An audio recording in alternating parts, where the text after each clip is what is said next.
YouTube சேனலுடன் இணைந்திருக்கின்ற அனைவருக்கும் வணக்கம். நாங்கள் இன்றைய தினத்தில் உள்ளூராட்சி மன்ற தேர்தல் 2025இல் கடமையாற்றிய அரச ஊழியர்களுக்கு வழங்கப்பட வேண்டிய கொடுப்பனவுகள் தொடர்பான சில முக்கியமான விவரங்களை சிங்கள மொழி மூலமும் கலந்ததாக உங்களுக்கு வழங்க இருக்கின்றேன். அதாவது உங்களுக்கு தெரியும், வடக்கு கிழக்கு மாகாணங்களுக்கு வெளியில், குறிப்பாக மத்திய மாகாணம், சப்ரகமுவ, ஊவா, மேல் மாகாணம் போன்ற மாகாணங்களில் இந்த ஆவணங்கள் பொதுவாக அரச ஊழியர்களிடமிருந்து சிங்கள மொழி மூலமாக பூரணப்படுத்தப்பட்டு பெற்றுக்கொள்ளப்பட்டு கொடுப்பனவுகள் செய்கின்ற ஒரு நிலைமை காணப்படுவதனால் பல அரச ஊழியர்கள் என்னிடம் இது சம்பந்தமாக கேட்டிருந்தார்கள்.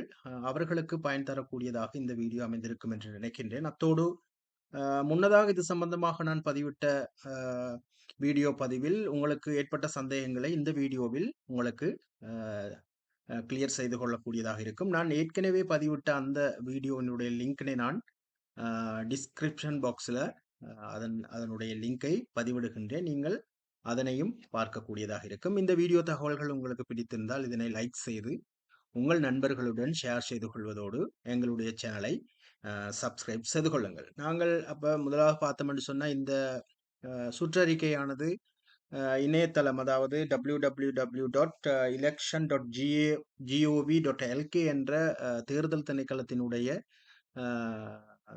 இணையதளத்தில் உங்களுக்கு தரவிறக்கம் செய்யக்கூடியதாக இருக்கும். இதனை நீங்கள் தரவிறக்கம் செய்து கட்டாயம் முழுமையாக அதனை வாசித்துக் கொள்ளுங்கள். முதல்ல இது 3 மொழியிலும் உங்களுக்கு கிடைக்கக்கூடியதாக இருக்கும். Right, okay. அப்போ அது சுற்றறிக்கை அவ்வாறு காணப்படுகிறது. அத்தோடு நாங்கள் இந்த ஆவணங்களை பூரணப்படுத்துகின்ற முறையை பார்க்குறதுக்கு முன்னுக்கு நீங்கள் கொடுக்க வேண்டிய, கையளிக்க வேண்டிய ஆவணங்கள் என்று சொல்லும் போது, நீங்கள் ஒன்று வாக்கெண்ணும் நிலையம் அல்லது வாக்களிப்பு நிலையம், மற்றது வாக்குப்பெட்டிகளை மேலே பெற்றுக்கொள்ளுகின்ற கடமைகள் என பல கடமைகளில் நீங்கள் ஈடுபட்டிருப்பீர்கள். குறிப்பாக அநேகமான அரச ஊழியர்கள் வாக்களிப்பு நிலையங்களிலும் வாக்கெண்ணும் நிலையங்கள் ரெண்டிலும் சேவையாற்றக்கூடிய சந்தர்ப்பம் கிடைத்திருக்கும். அப்போ உங்களுக்கு 2 வகையான வரவு சான்றிதழ் கிடைத்திருக்கும். எனவே நீங்க பொது 35(1)2 பூரணப்படுத்த வேண்டியிருக்கும்.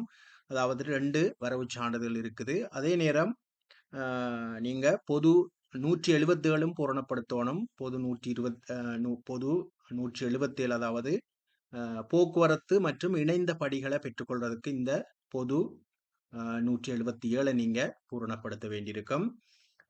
இந்த ஆவணங்களை நீங்க கையளிக்கும் போது முறையாக, அதாவது பிழையின்றி அவற்றை பூரணப்படுத்துவது எவ்வாறு என்ற தகவலை நாங்கள் இதுல பார்ப்போம். அந்த வகையில நாங்க பார்க்கும்போது முதல்ல நாங்க பொது 35(1) நாங்க எப்படி பூரணப்படுத்துன்ற விஷயத்த பார்ப்போம். நான் ஏற்கனவே இது தமிழ்ல உங்களுக்கு தெளிவாக சொல்லியிருக்கிறேன். அதை சிங்கள மொழி மூலமும் எவ்வாறு வருதுன்னு பார்ப்போம். அதுல பாருங்க, நிலையம் என்ற இடத்துல உங்களோட நிரந்தர சேவை நிலையத்தை போடணும். சரிதானே? அதை பேயபிள் டூ இருக்குது, அதுல உங்களோட பேர் எழுதணும். செலவு விபரத்துல உள்ளூராட்சி மன்ற தேர்தல் 2025 எழுதணும். இந்த இடத்துல திகதி கேட்டு, அப்ப நாங்க என்ன செய்யணும், திகதி வந்து இந்த ஆவணத்தை, அதாவது பொது 35 பூரணப்படுத்துகின்ற திகதியை நீங்க இதுல போட்டுட்டு, இதுல நீங்க ஆற்றிய சேவைகளுக்கு உங்களோட என்ன பதவியில இருந்தீங்க எலெக்ஷன்ல, அதாவது எஸ்பிஓ, ஜேபிஓ ஏதோ ஒன்று இருக்கும் தானே, அதை போடுங்க. இதுல உங்களுக்கு, அதாவது தேர்தல் கடமைகள்ல, அதாவது வாக்களிப்பு நிலையம் அல்லது வாக்கெண்ணும் நிலையம், இதுல நீங்க சேவை ஆற்றியதுக்காக உங்களுக்கு கொடுக்க வேண்டிய கொடுப்பனவு இதில் எழுதணும். இதை நீங்க சுற்றறிக்கையில தெளிவா பார்க்கலாம். உங்களுக்கு கண்டு ஒரு அதாவது உங்களுக்கு கண்டு ஒரு வரவு சான்றிதழ் கொடுத்திருப்பாங்க. அந்த வரவு சான்றிதழ்ல இப்படி குறியீடுகள் இருக்கும். வரவு சான்றிதழ் இலக்கம் ஒன்று இருக்கும். அதை வச்சு நீங்க கண்டுபிடிக்கலாம் அழகா உங்களுக்குரிய கொடுப்பனவு எவ்வளவு. அதுகளை கொண்டுதான் இந்த பொது 35ல நீங்க இங்க ஃபில் பண்ணணும். ஃபில் பண்ணிட்டு டோட்டல் எடுக்கணும். இங்கே ப்ரிப்பேர் பை இதுல மட்டும்தான் நீங்க சைன் பண்ணணும். கீழே செக் பை அதுகளை ஒன்றும் எழுதுற இல்லை. இதுல அமௌண்ட் எழுதுங்க இலக்கத்துல. ரைட், பின்னால இதுலயும் உங்களுக்கு கிடைக்கிற அமௌண்ட்டை போட்டுட்டு கையொப்பம் இடுங்க. இவ்வளவுதான் பொது 35ல நீங்க பூரணப்படுத்த வேண்டிய விஷயங்கள். சரிதானே? அப்ப இதுல சிங்களத்துல காட்டி இருக்கு பாருங்க. உங்களுக்கு தேவையான இதுல ஒரு ஸ்கிரீன்ஷாட் எடுத்துக்கொள்ளுங்க, உங்களுக்கு பயன்பெறும். உங்களுக்கு பார்த்து கொள்ளலாம். சிங்களத்துல ஃபில் பண்ணும்போது நீங்க சிங்களத்துல எழுதணும். இனி அதுகள் ஒன்றும் செய்யலாது, சிங்களத்துல எழுதணும். சரிதானே?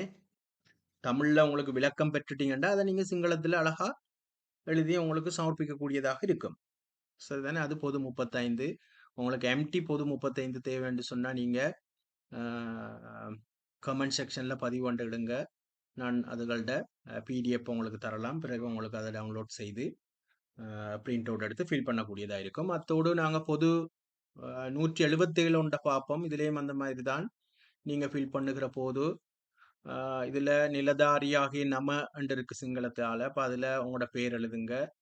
அடுத்தது பதவிய என்று இருக்குது. பதவிய என்ற இடத்துல உங்களோட நிரந்தர சேவை, ஆசிரியர் சேவைண்டா ஆசிரியர் சேவை, முகாமையாளர் சேவைண்டா முகாமையாளர் சேவைன்னு எழுதணும். டிபார்ட்மெண்ட் என்று இருக்குது. அதுல உங்களோட நிரந்தர சேவை நிலையம் எந்த பாடசாலை அல்லது எந்த நிறுவனமோ அதோட பேர் இதில் எழுதுங்க சிங்களத்தால. ரஜே சேவைய பினிச இങ്ങനെ தொடங்கி வரும் இங்கே எழுதணும் மெத்திவரண ராஜகாரி அண்டு மெத்திவரண ராஜகாரி சந்தஹா எங்க போனீங்களோ அந்த அந்த உங்கள் நீங்க தேர்தல் கடமைக்காக சென்ற அந்த நிலையத்திட பேர் இதில் எழுதணும். சரிதானே? பிறகு பிரவாகன தீமனாண்டு ஒன்று இருக்குது. இதுகள்ட விவரங்களை பார்க்கறதுக்கு நீங்க இதை ஃபில் பண்ணி எடுக்கணும். சரியா? இதெல்லாம் சிங்களத்தால் நீங்க தேவையான ஸ்கிரீன்ஷாட் ஒன்று போட்டுக்கொள்ளுங்க. இதுல பாருங்க 5ஆம் தேதி பயணத்தை தொடங்கி இருக்குது. எத்தனை மணிக்கு தொடங்கி எங்கன போனீங்க, இது சென்ற பயணத்தை தொடங்கிய இடம், முடித்த இடம், எந்த எந்த மாதிரியான போக்குவரத்து, பொது போக்குவரத்தா, எவ்வளவு தூரம், எவ்வளவு கட்டணம், இதுகளை ஒவ்வொரு கட்டம் கட்டமா நீங்க எந்தெந்த நகரங்கள் ஊடாக உங்களுடைய நிலையத்துக்கு போனீங்களோ அதை அவ்வளவு எழுதணும். ஆண்கள் அங்க தங்கி இருப்பாங்களா இருந்தா அதுகளை தெளிவா எழுதணும். சரி, பிறகு தேர்தல் கடமைகள்ல ஈடுபட்டிருப்பீங்க, அதுகள் எல்லாம் தெளிவா எழுதிங்க. மொத்த போக்குவரத்து கட்டணம் உண்ட கூட்டணும். அதே போல இணைந்த படிகள் சம்பந்தமாக 2025 10ஆம் இலக்க சுற்றறிக்கையில தெளிவா காட்டியிருக்கு. நான் அந்த முதல் வீடியோல சொல்லியிருக்கிறேன். 700, 800, 1000 இந்த 3 அமௌண்ட்டுகள் இருக்குது. அது அந்தந்த சம்பளத்துக்கு ஏற்றாற் போல அமையும். இந்த கூட்டுத்தொகைகளை சரியா ஃபில் பண்ணி நீங்க என்ன செய்யணும்னு சொன்னா இந்த பொது 177ல ஃபில் பண்ணணும். போக்குவரத்து கட்டணம் எவ்வளவு, இது சங்குத்த தீமனான்றது இணைந்த படி, ரைட்? தமிழ் மொழி மூலம் இருக்கின்ற ஒரு 177ஐயும் சிங்கள மொழி மூலம் இருக்கிற 177ஐயும் ரெண்டையும் வச்சு நீங்க பார்க்கலாம் என்னென்னத்தை கேட்குறாங்கன்னு சொல்லி அதை வச்சு ஃபில் பண்ணலாம். இங்கன்னா டோட்டல் ஒன்று வரும். அந்த டோட்டல் எடுங்க. எடுத்து இங்கே அமௌண்ட் எழுதுங்க. எழுத்துல இங்கே கட்டாயம் சைன் பண்ணணும். ரைட்? இதில் டேட் நீங்கள் ஃபில் பண்ணுற டேட், அதே நேரம் இங்கேயும் உங்களை சைன், அதாவது அச்சனை இருக்கும், அதுகளில் பண்ணணும். இதுகள் டிபார்ட்மெண்ட் நிலதாரியாக அச்சனை அதுகள் எதுவும் செய்யற இல்லை.